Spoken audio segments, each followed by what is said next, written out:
नमस्कार दोस्तों, स्वागत है आपका द सीक्रेट्स के इस खास एपिसोड में। आज हम आपको एक ऐसे रहस्य के बारे में बताने जा रहे हैं जिसे इतिहास के पन्नों में दफन कर दिया गया था, लेकिन आज भी ये पूरी दुनिया को हैरान करता है।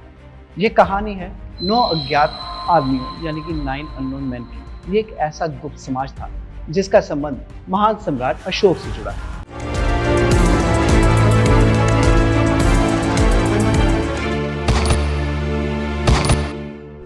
सम्राट अशोक, जिनकी राजनीति और धर्मनिरपेक्षता को आज भी चर्चित माना जाता है, उन्होंने एक गुप्त मिशन की शुरुआत की थी जिसमें शामिल थे 9 अज्ञात आदमी। इनका उद्देश्य था अत्यधिक शक्तिशाली और खतरनाक ज्ञान को सुरक्षित रखना ताकि ये मानवता के लिए हानिकारक ना हो। क्या ये किताबें थी और आज भी ये छुपी हुई हैं? आइए इसके बारे में जानते हैं। सम्राट अशोक का साम्राज्य सिर्फ युद्धों और विजय से नहीं बल्कि उनके गहरे दर्शन और दूरदर्शी विचारों के लिए भी जाना जाता था। उन्होंने न केवल एक विशाल साम्राज्य का निर्माण किया बल्कि एक गुप्त मिशन भी शुरू किया था जो दुनिया के सबसे खतरनाक और शक्तिशाली ज्ञान को सुरक्षित रखने के लिए था। इस मिशन का नाम था 9 अज्ञात आदमी यानी कि 9 अननोन मैन। ये 9 लोग सिर्फ युद्ध के माहिर नहीं थे बल्कि वे उच्चतम स्तरीय विद्वान और रणनीतिकार भी थे। सम्राट अशोक ने इन अज्ञात आदमियों को वह जिम्मेदारी दी ताकि वे खतरनाक ज्ञान को दुनिया से सुरक्षित रख सके। इन किताबों में वे रहस्यमय विज्ञान, युद्ध कला, आत्मज्ञान और यहाँ तक कि परमाणु ऊर्जा के बारे में जानकारियां शामिल थी। वे किताबें मानवता की दिशा को बदलने की क्षमता रखती थी और यही कारण था कि इन्हें पूरी तरह से छिपा कर रखा गया। ये 9 अज्ञात आदमी कौन थे? सम्राट अशोक के साम्राज्य में उनका क्या स्थान था? इनका उद्देश्य सिर्फ किताबों की रक्षा करना ही नहीं बल्कि इन किताबों के माध्यम से मानवता के सबसे गहरे और खतरनाक ज्ञान को भी नियंत्रित करना था। तो क्या इन किताबों का रहस्य आज भी हमारी पहुंच के अंदर है या हमारी पहुंच से बहुत दूर जा चुका है? ये 9 किताबें जिनका हर एक विषय अपनी तरह से रहस्यमय और खतरनाक था, आज भी रहस्य बनी हुई हैं। इनमें से पहला था भूत विद्या या मानसिक विज्ञान, जो मानव मस्तिष्क और विचार प्रक्रियाओं को समझने का तरीका बताता है। इसमें मानसिक नियंत्रण, शक्ति और प्रभाव डालने की क्षमता थी। दूसरा था युद्ध विद्या, जिसमें युद्ध की रणनीतियां, शस्त्रागार और सैनिकों के प्रशिक्षण के बारे में जानकारी दी गई थी। ये किताबें सम्राट अशोक द्वारा भविष्य के युद्धों और सामरिक तैयारियों के लिए बनाई गई थी। तीसरी किताब थी परमाणु विज्ञान, जिसमें परमाणु ऊर्जा और उसके उपयोग की जानकारी दी गई थी, जो आज के आधुनिक विज्ञान से कहीं अधिक उन्नत थी।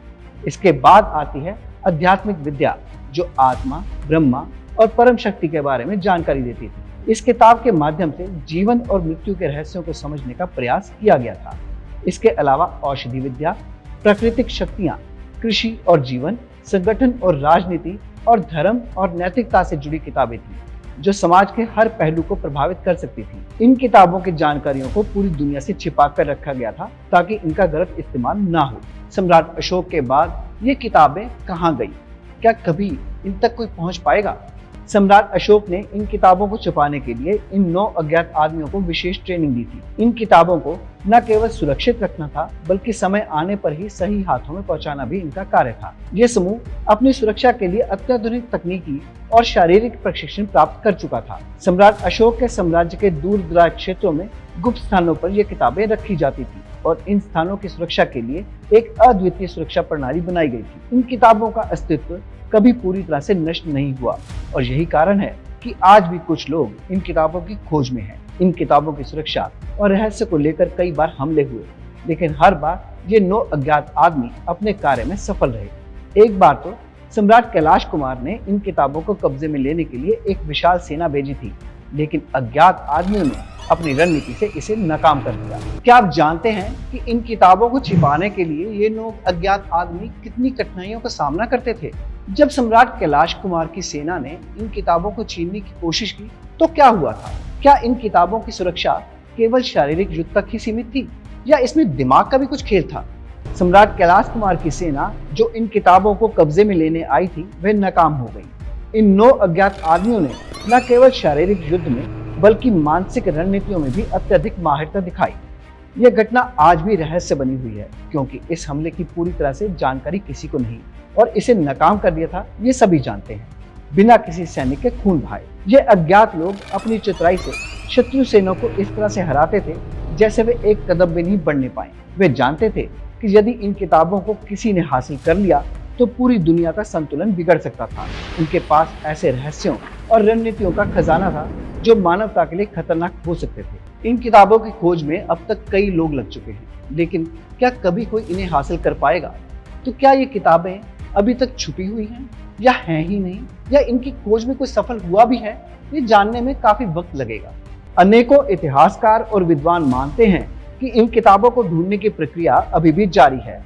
सम्राट अशोक के बाद उनके उत्तराधिकारी और गुप्त एजेंट्स ने इन किताबों की रक्षा करने के लिए जिम्मेदारी संभाली। हालांकि कुछ लोग अब भी मानते हैं कि ये ज्ञान हमारे बीच कहीं ना कहीं छिपा हुआ है और कभी न कभी ये किताबें फिर से सामने आ सकती हैं।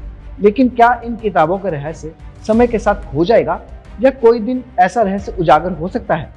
क्या ये सिर्फ एक कल्पना है या इसका कोई वास्तविक आधार भी है?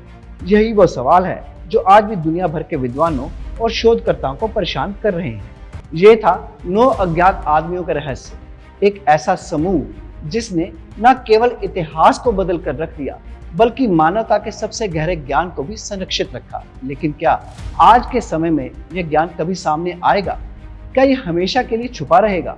दोस्तों, क्या आप भी इस रहस्य को सुलझाने का साहस रखते हैं? क्या आप भी इन किताबों की खोज में शामिल हो सकते हैं? अगर आपको यह हमारा एपिसोड अच्छा लगा तो लाइक और सब्सक्राइब कीजिए और कमेंट करके हमें बताइए कि आपको इसमें और क्या जानकारी चाहिए थी। हम उसकी जरूर प्रतीक्षा करेंगे।